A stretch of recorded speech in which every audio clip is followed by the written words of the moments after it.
Welcome to the Daily Ledger Podcast. It's JD Frost, and we are continuing to go through the Life Ledger, a book that I wrote. Man, it's been about 3 or 4 years since I started thinking about it. And chapter 3, we've been going over each chapter, and I'm kind of giving you some highlights of each chapter and different parts of the chapters that I like, and provide you with a few more of the details behind some stories and things, a little bit more of an insider's view. So I hope that you've been able to enjoy this, and I really appreciate you listening to the podcast.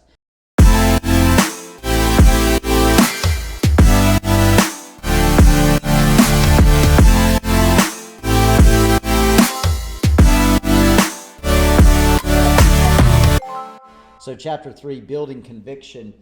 My good buddy Rocky Garza defines conviction as a deep-seated belief you are unwilling to waver from.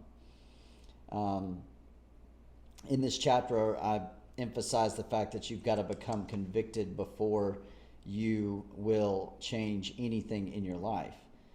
You still need to build conviction. But like achieving goals, building conviction doesn't happen all at once. It's not like in the movies where all of a sudden you're in the start of the final act. Awesome and inspirational music starts playing and the hero saves the world and finds true love in the next 30 minutes. Conviction is something you need to work on and cultivate over time. It does not show up for you immediately. Conviction is developed and built over time.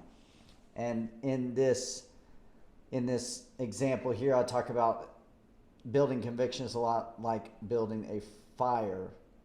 You've got to start really small, get a little bit of embers growing or glowing, and then you start to add wood and on top of it and sticks and bigger sticks and bigger sticks, and you get a nice big fire. That foundation is in place for you to move on and do other things. It's the same with conviction. You need to start smaller with daily targets to allow that spark to take hold. Then you have to have patience to see that small flame through. You might want everything to happen all at once. If you're like me, I want stuff to happen right now. It's just not going to happen right now. And when it doesn't happen as fast as we would like it, we can get discouraged or disappointed or angry, and then our conviction, like that small starter flame for the fire, starts to waver and wane. It can go out as quickly as it appeared. But if you stick with it, if you're persistent and patient and commit to the smaller targets, that will ultimately lead to your bigger goals. You will succeed because you will have built the conviction to see it through the end. And like the first fire, once the foundation is there, you can achieve anything. Foundational things are so powerful. And later on in the book, we talk about a practical way to build conviction. I was talking with another client of ours on a podcast where we were discussing the difference between discipline and habit, and I think that habit has a lot in common with conviction. Once you become convicted of something, you are going to do it, and you're not going to waver from it. It's a deep-seated belief in something that you're not going to waver from.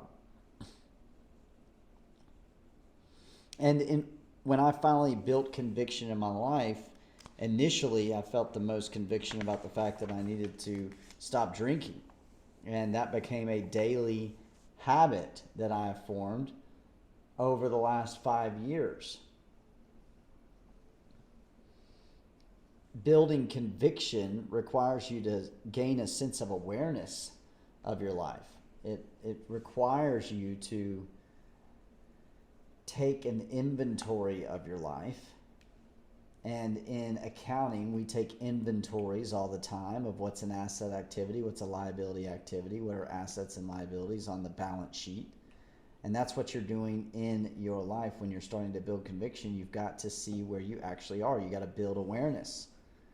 You got to show yourself where you truly are. Are you a convicted person? Are you somebody who has a deep-seated belief that you will not waver from? Ultimately, your daily activities should align with your goals. So, for example, you might find out that you spend 4 30-minute increments, 2 hours of your day binging Games of Thrones. If your goal was to be an aspiring actor or fantasy fiction writer, you might well place this activity in the asset column. It's an asset activity because you're learning about the craft by which one of the most famous shows of all time. On the other hand, for many people, binging shows like this might be more of a distraction than anything else. In that case, you would put it in the liability column. So bringing yourself into awareness of where you have a lack of conviction in your life will also reveal to you where you do have conviction in your life and what you're doing on a daily basis. I go on to talk about struggling with drinking, struggling with watching TV, struggling with social media. Knowing that we have this whole chapter 3 about building conviction is really, it also could have been called raising awareness. Because the more that we have, the better awareness we have, the better choices we make, the better results we're going to get. That first question, when things are not working for you, the people that are truly growing are going to say, what can I do differently? Not what can change around me. It's what can I do differently? Those are the people that are going to be growing. That's how you know you're growing, when you say, what can I do differently? What action can I take in this situation? That's a growing person. Blaming things on outside variables, other people, circumstances. It is what it is. No, that's blaming other circumstances. That is not growth. That's accepting things for what they are, not what I can do to make them different. And you do have the power to make it different. You've got the power to change the way that you think. You've got the power to change the way that you're going through your day, where you're spending your time. And that is building conviction. So raising awareness is a big part of what we're talking about, building conviction. Because until you raise that awareness, until you start to find yourself wondering, maybe I am spending too much time watching TV. Maybe I am not doing everything I possibly can to get the results that I'm looking for.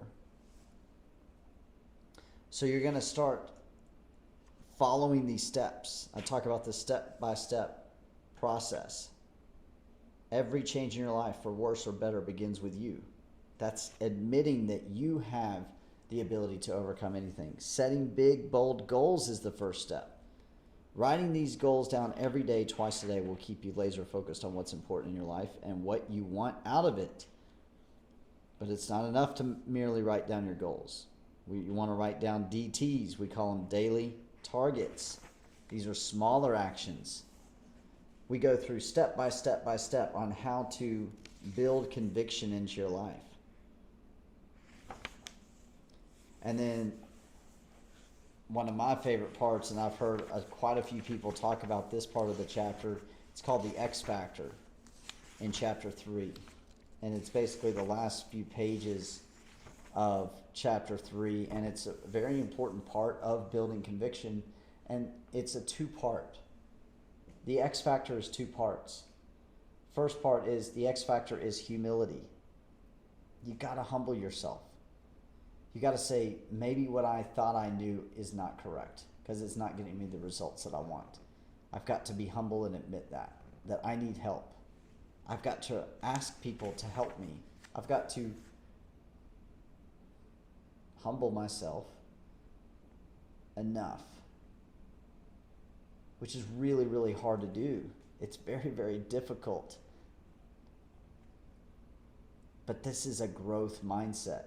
The second part of the X Factor is the difference between a growth mindset and a fixed mindset. We've talked about it over and over again. Those that do not want to build awareness in their life, that are not self-aware, I believe, have a fixed mindset. They are fixed on what they know, what they've been taught their whole life, and they're not going to learn anything differently because they're not willing to change. A growth mindset is somebody who is saying, what can I do differently? How can I be different? Let me take a step back from that situation and see what I could have done differently. That growth mindset is focused on self and your impact on the relationship, your impact on everybody when you walked into a room. Your impact on your financial situation, your financial freedom, or whatever situation you find yourself in, you ultimately are in control. And that is a very self-aware point of view. In chapter 3, once you get done reading this, you're going to understand exactly who you are, what you need, what has kept you stuck so far, and what you're going to need to do differently moving forward in chapter 4 when we talk about step 1, which is the creation foundation. Thanks for joining me on the Daily Ledger podcast. I really appreciate you listening to these summaries, excerpts from the chapters of the book. If you haven't picked up the book, please go to Amazon and get a copy of the book. If you go to my website, jdfrost.today, you can also get a copy of the book there and some extra swag and benefits for purchasing it on my personal website. But thank you so much for listening to the Daily Ledger podcast, and I hope you have an awesome day.